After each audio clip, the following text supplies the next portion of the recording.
My guest and I go back a long way. I first met him when he was a congressman from El Paso, before most of the country knew his name. I hosted an event for him at my building downtown when he was running for Senate in 2018. And I had him here in Brownsville during Char Days 2022 when he was running for governor. I've watched him up close through 3 campaigns. Today, we finally get to sit down and just talk, not about the next race, but about all of it. Our first guest on Connected with Trey, Beto O'Rourke. Beto O'Rourke, welcome to Connected. Good to be with you again, Trey. No, thanks. And it's been a while. I hadn't seen you in probably a couple of years since you were in the governor's race. But most people don't know. I mean, we've known each other for years.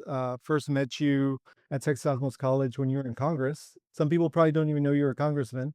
Congressman from El Paso. I think I met you 2016, 2017 with Filemon Vela, our former congressman, and Vicente Gonzalez, our current congressman. I remember they were real excited about you at the time. And they were like, this guy, he's going to run for Senate. He's going to take on Cruz. He's awesome. He's from the border. We're really excited about what he's going to do. He's going to do some awesome things. And they were right. So I remember that's my first experience with Beto O'Rourke. Then the Senate campaign against Ted Cruz. You had an event in Brownsville, actually at my building downtown in 2018. Unfortunately, I was actually where you were. I was in DC at the time, so I couldn't go to that event. But a friend of mine got the Texas Monthly Magazine autograph for me, so it's one of my prized possessions. And then I know that we had a lot of interactions. You were here a lot when you were running for governor. You hung out at the office. We went to trial days. We were put in jail together. That's right. Behind bars with you. I was going to say, a lot of people at the time probably wanted to see both of us behind bars, and that was their picture. So we were behind bars with the Beard Posse in trial days. So lots of good memories of Beto in Brownsville, and it's good to see you, my friend. It's good to be back. It's good to be with you. Thank you for having me. Absolutely. So take us back before the Senate, before Congress, before the presidential run. You were a kid from El Paso, growing up on a border city. Tell us what that's like. Yeah. Well, in some ways it's similar to Brownsville. In some ways it's different. We're both border cities. In my case, my folks were from El Paso. On my dad's side, I was a fourth generation born in El Paso. So, it's our family history. It is, in many ways, defines who I am, where I come from. Like Brownsville, we have a sister city, in our case, Ciudad Juarez.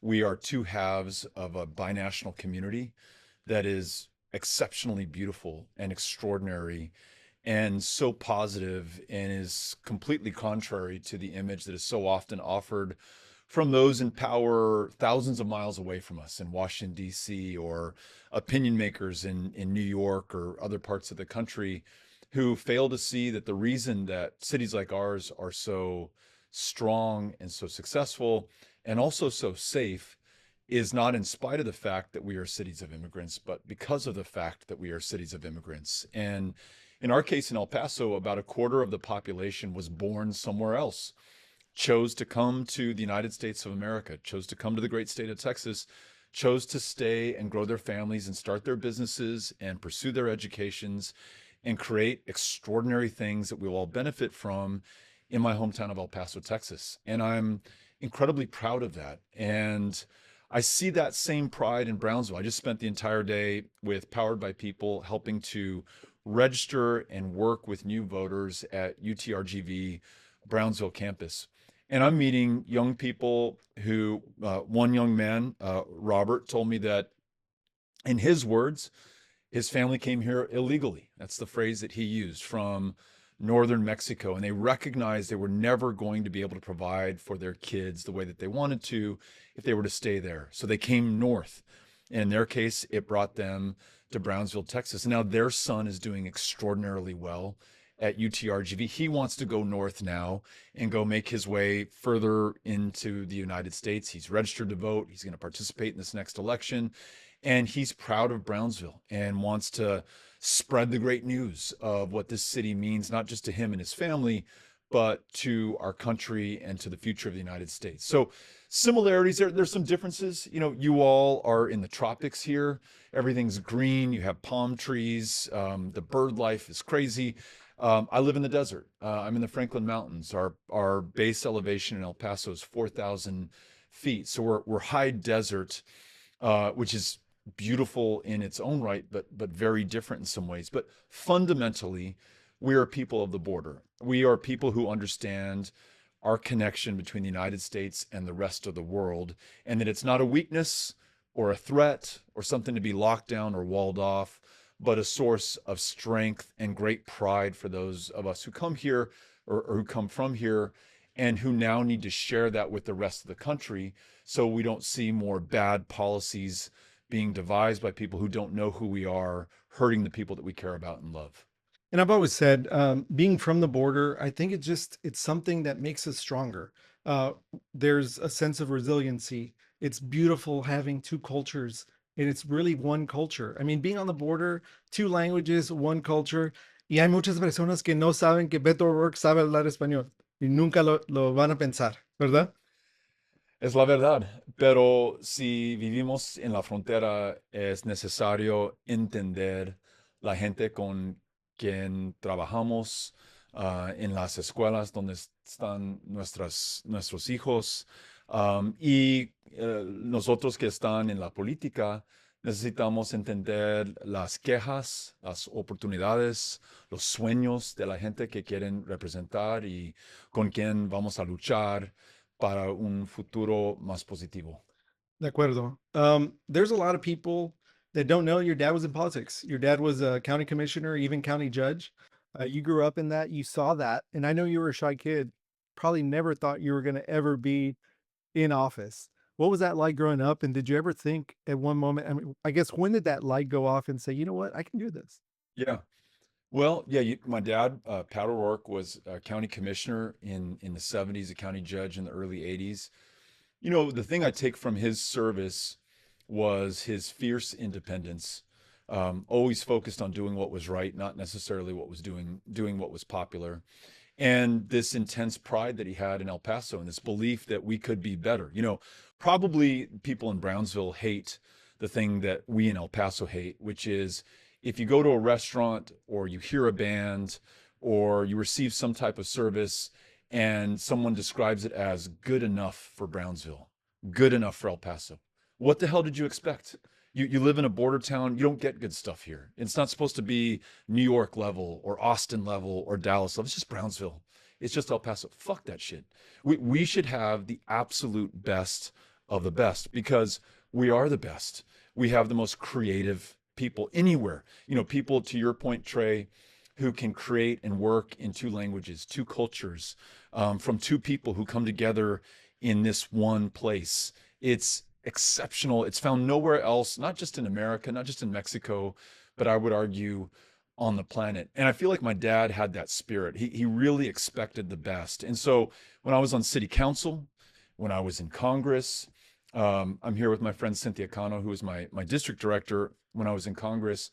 Good enough was never good enough. Never good enough. We want to be the best services at the VA, the best grass growing at the Chamizal National Park, the best services for the constituents that we represented. There could be nothing good enough for our community on the border. And I see that actually from your leadership in the private sector, from your leadership as mayor, from your civic leadership beyond that. I see that fierce pursuit of excellence. I see that in the character of Brownsville today. I see that in El Paso to some degree. I want to see more of that. But I think that animated my dad's public service. I think that animates the public service that I have tried to provide.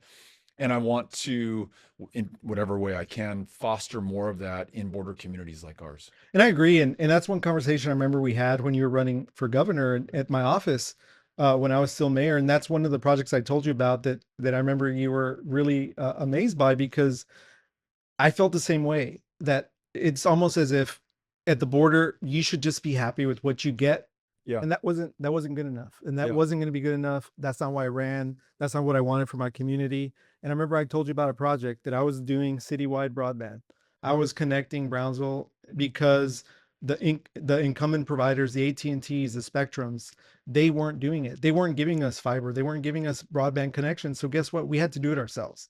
And that was back probably 2021, 2022 when we had this conversation. And now I just read an article yesterday, actually. We did it. We connected Brownsville. We have a middle mile that's owned by the city, 100 miles of fiber. We have almost 500 miles of fiber in the second mile, fiber to the home. We created our own internet service provider. It was a public-private partnership, and as of a few days ago, I think we had over 7,000 customers that had signed up. So that's an example of this isn't good enough. The incumbent service isn't good enough. They expect it to be good enough for us because they think we're not gonna say anything about it. Yeah. But they weren't doing that in Austin. They weren't doing that in Houston. They weren't doing it in the bigger cities in Dallas. They were giving them the service that was top notch. But Yeah. in Brownsville, they weren't. So you have to have the ability to stand up to these companies and say, you know what you think is good enough is not good enough. We're going to do it, and we did. And it's a great story. I love that example. Yeah. I think taking initiative, expecting more, and then taking the necessary action, doing the necessary work to deliver on that expectation. It's not enough to complain about it. It's not enough to aspire to it. You actually got to get it done. And so I think that's a great example that Brownsville has shown for the rest of the border. And I hope that more of us take that up and do these ambitious projects in our own communities. So going to the 2018 Senate campaign against Ted Cruz, you came closer than any Democrat had come to winning a statewide office in decades. And I think after that race, you came so close. And I think you broke millions of hearts in Texas. But you became a household name, I would say, after that race, which is a good thing because you've used that platform going forward. But when you were running that race, I saw the energy. I saw the energy in this community for your campaign. And I know you visited every county in Texas at the time.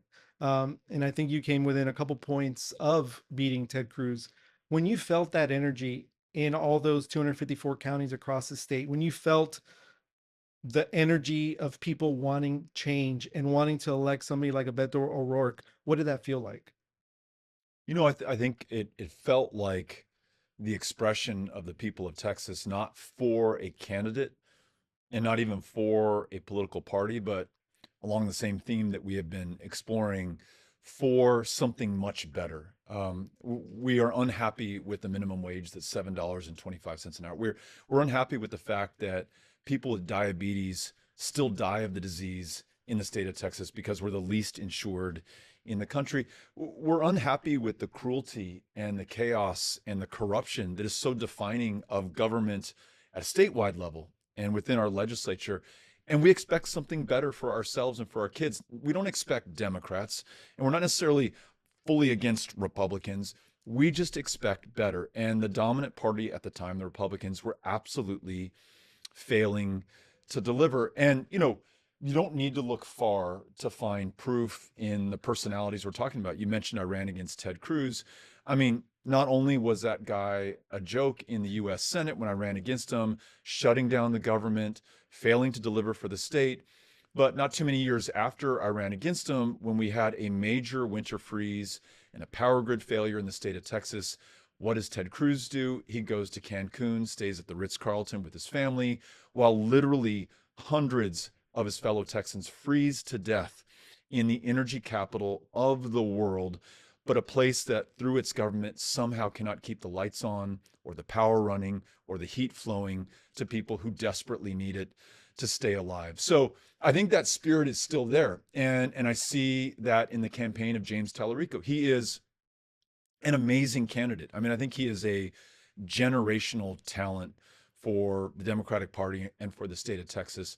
But in addition, he has all of this pent up hope, all of this ambition, all of our aspirations that have failed to be acted on by those who are currently in power. And I think that gives him an extraordinary opportunity to win and to be that 51st vote in the Senate and to be able to represent Brownsville and El Paso and 252 more counties across the state in the way that we deserve to be represented. So, even though I did not win, Trey, and when I briefly ran for the presidential nomination in 2019, when I ran for governor in 2022, those are disappointments because I didn't prevail for me. But for the larger work. Those were just steps that we were taking along this path to ultimate victory. And when you look at it that way, you don't look at it about yourself or your ego or your career or your political viability, but you look at yourself as someone who is laying the groundwork and doing their part. I'm very fulfilled by that, and I feel very grateful to have been a part of that. And that's what's kept me in this. I have not been on the ballot since 2022. Here we are 4 years later in 2026. I'm still not on the ballot, but I'm here in Brownsville doing the work with Powered by People, because these issues are just as important to me today as they were when we first met in 2016 or 2017. And they will be for the duration of my life. I think the price you pay, or one should pay, for living in a democracy is participation in your government. Now, you can be the mayor of Brownsville, you can be the congressman from El Paso, but you can also be a citizen who shows up to speak to those who hold positions of power, who helps others get registered, who ensures that more of us are voting so that our voices are heard, our votes are counted, and we get the change that we deserve. So I just look at this as my life's work, regardless of what position I hold or whether I'm on the ballot. And I feel the same way. And I've told you this. I mean, yeah, you ran for Senate, you didn't make it, but the impact that you had, the hope that you created, the candidates that have come after you, I think are candidates that would never have been here if it wasn't for Beto. If it wasn't for you talking about the problems that we had and motivating people to run. You saw it today. You saw the people, you saw the young generation out there. They want something different. They want something better. And I know that you had, we talked about it just briefly, but you did run for president in 2020. What was the motivation behind that? What were you thinking? I mean, you at the time, probably the height, you could say the height of Beto's popularity. You were on all sorts of TV shows across the country. Everybody knew you outside of Texas, and you decided to jump into the presidential race, which I thought was a great thing. But what was the thinking behind that? It's the same thinking that is behind what I'm doing now in Brownsville. And you know, in short, it is this country faces an existential challenge personified by Donald Trump and this MAGA movement. Now, listen, you and I both know plenty of Republicans with whom we can find common ground. And I'm not saying every Republican is a bad person, nor am I casting judgment on anyone who voted for Donald Trump. Plenty of people had plenty of good reasons for doing that. The people in power were not serving them. The system wasn't working. I understand trying something different. But what this man represents in contrast to what we stand for, I mean, we're a government of, by, and for the people. Democracy underpins the greatness of America. We're defined by our service and our sacrifice and our struggle to make this country work for more of us, not to narrow its focus and scope to serve fewer of us. And so whether it's these massive tax windfalls for billionaires and corporations, whether it's a tax on vulnerable communities in El Paso and Brownsville, and in places hundreds of miles from the border, like Minneapolis, Minnesota, we see armed federal agents. These aren't the career Border Patrol agents that you and I grew up with and know, who take their jobs seriously. These are numb-nutted thugs who just got hired on despite past criminal convictions, despite having no background in law enforcement whatsoever, plain clothes, masked without warrants or badges, tearing families apart, beating up people, shooting American citizens in the face, in the back, executing them in public on the streets of our cities. And now this war, as you and I tape this, our president has issued an ultimatum, which if the country of Iran does not meet, he has threatened to destroy not the military of Iran, not military infrastructure. He's threatened to destroy the civilization of Iran. That is a war crime. That is a threat to genocide.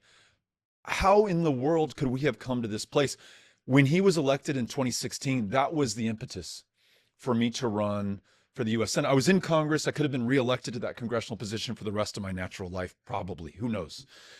But I knew that that was insufficient to the task and the challenge at hand. So we rolled the dice and ran for Senate. And what the hell were we thinking? No Democrat had been elected from Texas since 1988 for the US Senate. How in the hell were we going to do it? But we at least had to try. Running for president in 2019, or at least seeking the Democratic nomination, I thought, look, in Texas, though we came up short, we pulled this extraordinary coalition of Republicans, independents, Democrats, rural Texans, urban Texans, border Texans, North State, East State, West Texas Texans, all together. Young voter turnout was up 500% from the previous midterm. We, not me and not my party, but all of us working on this together, we really built something. Could that not be the thing that can overcome Trumpism and this MAGA movement? And it turns out that the Democratic primary electorate didn't think so. They wanted something else and they chose Joe Biden. And that's great. And he did a great job as president. So running for governor in 22, doing this work with Power by People, it's all the same work. And if I can get zen about the outcomes, like, look, you try as hard as you can. The goal is always to win. But even if you do not, you have to accept that the work has value inherently, that the work needs to continue. And the work does not end with the conclusion of a campaign, but persists for as long as we face these challenges. And that challenge of the MAGA Trump movement and its threat to America, to our ideals, to our foundational principles is just as big, even greater than it ever has been before. So I will be out there doing the work in whatever form it happens to take. Ever since Donald Trump was elected, I mean, I've seen how people treat each other. We've seen a change in the way people treat each other. We've seen a difference in the way people treat people that don't look like them. It's a different world now than it was in 2016. And there's a lot of things in our community. I mean, our community is a mixed community. The beautiful part of our community is that it's not that not everybody looks the same. But I know that there was, and this is something that you're passionate about. This is something that whenever I hear people talk about Beto, the people that don't know you, that haven't had the fortune that I've had in meeting you and getting to know you, they always think Beto wants to take your guns. Just like they thought Obama was going to take your guns for 8 years that Obama was in office. They always thought Obama's going to knock down your door. Obama's going to take your guns. People that don't know Beto, that are on the other side of this, always said Beto's going to take your guns. Have you not heard he said he's going to take your guns? People don't really understand. They don't know the context behind a lot of what happened there. And I don't think people can necessarily relate to what it was that caused you to make statements regarding gun control. Because when you ran for governor, you had a platform regarding gun control that most Texans agreed with. But there was always the statements about Beto's going to take your gun. So tell us what happened and tell us how some of these statements came about. Yeah. I guess we have a choice to make as a country, and not as a party, and not really as politicians, but as people. Again, if we are a government of the people, then this one is on all of us. And so you either accept Uvalde, 19 beautiful, innocent kids blown away by an AR-15, blown away so badly their parents could not identify. I mean, imagine seeing your dead fucking kid in a classroom and you don't know if that's your child because their face is so disfigured. You only know it's your kid because you know you bought them that pair of shoes that they're wearing. You accept that and the 2 teachers that died along with them. You accept the 23 people that were murdered in El Paso by a shooter inspired by Donald Trump and his war on immigrants, who said we have to repel this invasion of Mexicans and Hispanics who are taking over our country. You either accept that, and essentially we have accepted that. We said, okay, you know what, that fucking sucks, but I guess that's what happens in America. That's a price we pay for being in this country. Or you don't accept it. And if you don't accept it, you have to say what you're going to do to change it. Hopes, prayers, thoughts, words from politicians aren't going to do jack shit. The only way we're going to change this is by changing our laws, changing our conduct, and changing our expectations. And as you mentioned in the governor's race, I said, look, this isn't going to solve every mass shooting crime, but it will prevent more of them. What if you had to go through a background check? And many people listening or watching this will say, I already go through a background check, Beto, but they're not universal in Texas. So you and I could sell one another firearms as private sellers and not have to go through a background check. And so even if I have said, hey, Trey, I want to go shoot up a bar full of people that I really hate, I'm going to kill those motherfuckers. You could sell that gun to me. I could buy it from you. No one is the wiser. And I'm going to go commit that crime. That's exactly what happened in Midland and Odessa in 2018. Weeks after the El Paso shooting, somebody bought from a private seller because they were denied a gun from a licensed firearm dealer. Universal background check could have prevented that casualty or that mass casualty event. In the El Paso situation, the shooter in El Paso, who lived in Allen, Texas, north of Dallas, when he ordered his AK-47, and when it came in to the gun shop and it was picked up by him, his mom called the police and said, I don't know what the hell my son wants with his firearm. I think something's wrong with him. Can you help me out? Because we don't have a red flag law where a parent can say, something's wrong with my kid right now. I don't think they should have this weapon that was designed for use on a battlefield that was expressly designed to kill people. There's nothing we can do about that right now. A red flag law would allow us to stop that crime before it is committed, going through due process, returning the firearm when the situation has been resolved. In Uvalde, as you probably know, the shooter was 18 years old, patiently waited till his 18th birthday to buy that AR-15 because that's the age that you can buy an AR-15 in Texas. What if we raise the age to buy an AR-15 to 21? Now, that would have given us 3 more years to intervene in that troubled young man's life.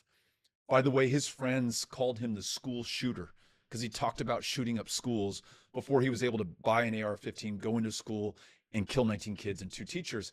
These are eminently preventable deaths.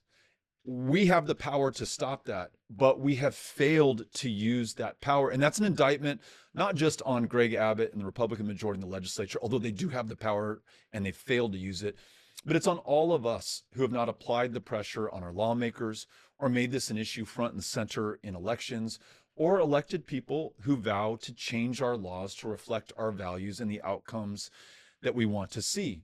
So, if I'm passionate on this stuff, it's just as you would be if you lost 23 people in your community and you pointed this out, this hatred and cruelty that seems to define so much of our country under Donald Trump. They were killed because their skin was brown.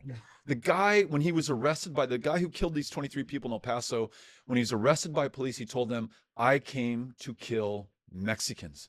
Those Mexicans that Donald Trump told him who are coming here to rape, to sell drugs, to kill people. Donald Trump described them as animals, fucking animals.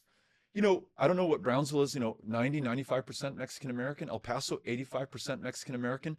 They're amazing communities, not in spite of, but because they are communities of immigrants and Mexican Americans who have made not just El Paso and Brownsville, not just Texas, but the United States of America, the greatest country on the face of the planet.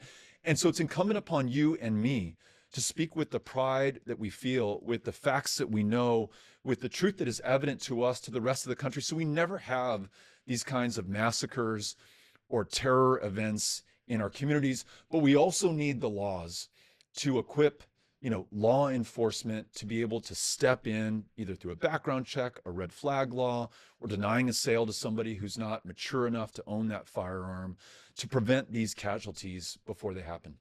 No, I totally agree. And I just wanted people to understand your motivation behind that, your passion behind that, because this shooting happened in your own community. Yeah. And most people that can't relate to that don't understand what that means. You came to Brownsville so many times during the governor's race. People loved you. We were here during Charter Days, like I said. And how have you seen Brownsville change from that time to now?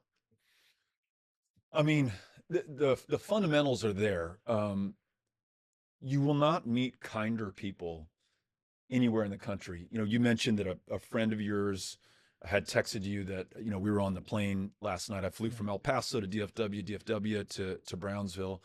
I mean, even on the plane, people are incredibly kind and sweet. And what are you doing in Brownsville? So glad you're coming back. That kind of stuff. The restaurant that we were in last night watching the men's NCAA basketball final, staff there was awesome. Hey, what can we do to make your visit better? Meeting with these students at UTRGV Brownsville. So all of that is as it has always been, but I am seeing construction cranes and new buildings going up, new businesses and stores everywhere around me. There is a new intensity to the pace and the bustle that I see in Brownsville, new, or I've seen it increasing over the 8 or 9 years that I've been visiting this community. I think a lot of that has to do with your time as leader of the community. I think a lot of that has to do with the people of Brownsville who are seizing the initiative and aren't accepting good enough for Brownsville. No, no, no. We should be the leader in the things that we choose to take on, whether that's space exploration, whether that is healthcare, whether it's making the most of our geographic advantage relative to the rest of the world. I really see Brownsville showing extraordinary initiative, being defined more by its aspirations than it ever has been before. And I think that's really exciting. Super exciting. I can always say, I still remember walking through Char Days with everybody, and so many people were coming up to you. They were excited, and we see that excitement now. And like I said earlier, I think a lot of that is due to the energy and the passion you have, and that's electric, and that is something that goes to other people. Other people just have to be with you, feel that, they get excited, they get that energy, they want to do things. And we've got a candidate now from here who's going to be who's is our nominee for governor, Gina. What do you think about her chances? I think she's amazing. And I got to tell you, I mean, I've always been a Gina fan. We're actually hosting an event for her in El Paso in a few weeks. I'm going to do everything I can do to support her. But the fact that she's from the border, that this is her home, that you and I are in right now. Her formative years were spent here and have informed her character and the way that she sees the world. Imagine her being governor and no longer obsessed with walling off the border or treating our relationship with Mexico simply as a security or a military issue, but instead figuring out how we capitalize on the extraordinary trade that has enriched Brownsville, has enriched El Paso, as well as our sister cities in Mexico, capitalize on the flow of extraordinary people who want to go to school here, start businesses here, create jobs here, build wealth here that will be shared within the community and the country, who understands the opportunity and options and is defined by what we can create together, not how small or cruel we can be to one another. So I think she is amazing. I'm excited for her. I want her to be governor. It would be a wonderful state for me to raise my kids in, to have Gina Hinojosa be the leader of the great people of the state of Texas. I agree. The border gets used as a political prop consistently. I mean, throughout my term as mayor, we were dealing with all sorts of issues specific to the border. You dealt with it, I'm sure, on a daily basis, and still deal with it. But what does it say that the last two Democratic nominees for governor are from the border? Yeah, dumb luck, or the fact that the border is asserting itself. It's interesting. Lloyd Benson, wasn't he from the border? He has some ties to the area. I'm not sure whether he grew up here specifically, but he definitely had some ties here. The reason I bring him up, he was the last Democrat to win election to the U.S. Senate from the state of Texas, and I know that he had ties or close connections to the border if he wasn't from here originally. That sounds crazy to those of us who assume that powerful people or those who hold positions of power can only come from Houston or Dallas or Austin or even San Antonio. No, they can come from Brownsville and McAllen and Harlingen and Donna and El Paso and Eagle Pass and Del Rio. I mean, if you think about it, our impact on the state economy is greater than almost any other part of the state. I don't know how many tens of billions of trade dollars flow through your ports of entry, but in El Paso, it is a significant part of the Texas economy that supports tens of thousands of jobs, if not hundreds of thousands of jobs, all across the rest of the state. So, given our positive impact on this state, we should also have a significant say in how this state is run. So, having someone from the border serve as senator or governor or lieutenant governor or any position of public trust that can make a difference, I think is going to be good for all of us. So after everything, the campaigns, the fights, some of the losses, you dusted yourself uh, off. You got back up. What do you believe now that you still believed when you first got into all this?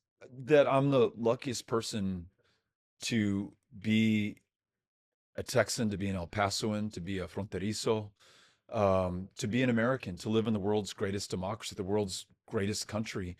And again, the thing that makes this country so great, it's not our geography, it's not our ethnicity or our blood or our race. Um, it is this idea that we're all created equal. We shall be treated equally under the law. We shall have equal opportunity, that any one of us from anywhere could do anything. This is a land of possibilities. It's what draws so many immigrants from the rest of the world. Those immigrants who then, contrary to popular belief, promoted by the president, give far more to this country than they ever take or draw down in benefits. They pay more in taxes than they ever receive in benefits. They create companies, they file patents, they create trillions of dollars of wealth. And I get to be part of this, and that's amazing. But I don't just get to be part of it, I also have to contribute to it. So whether that's being a small business owner, which you know something about, which I was for nearly 20 years in El Paso, whether it's serving in local government, as you and I both did, whether it's being in Congress, running as a candidate, or being a volunteer, as I am now for Powered by People, which works to register and help young voters use their power at the ballot box in important elections like the one that we're going to see in November. This is my way to participate in the success of America. And again, it's not something I have to do. It's something that I am fortunate to be able to do. If you and I lived in Saudi Arabia or Iran or Russia or China or North Korea, we wouldn't have to worry about this stuff because the government is going to take care of all of it. We don't get to be part of our government. Those are tyrants and kings and dictators and shahs and supreme leaders.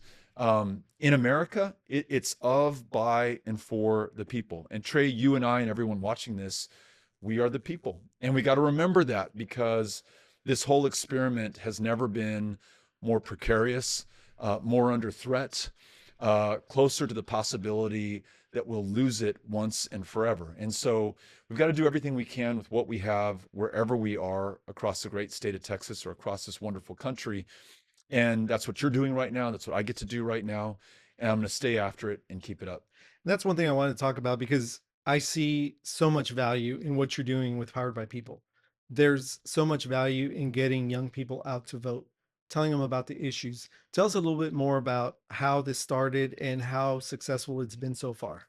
It's a super simple concept. Essentially, we begin with the premise that Texas is the toughest state in the nation in which to get registered. So, as you know, but your listeners and viewers may not, there's no online voter registration. There is in most other US states. There's no same day voter registration, and there's no automatic voter registration. To register in the state of Texas, you can do it when you get your driver's license in person. Many people in Brownsville and El Paso and the rest of Texas don't have a car, may not have a driver's license. In that instance, you have to go to the Cameron County Courthouse to get registered, or you have to be lucky enough to meet a Powered by People volunteer who's certified as a volunteer deputy registrar and can get you registered to vote. We'll take care of the paperwork, turn it in for you, and make sure that you're legally on the rolls and able to vote.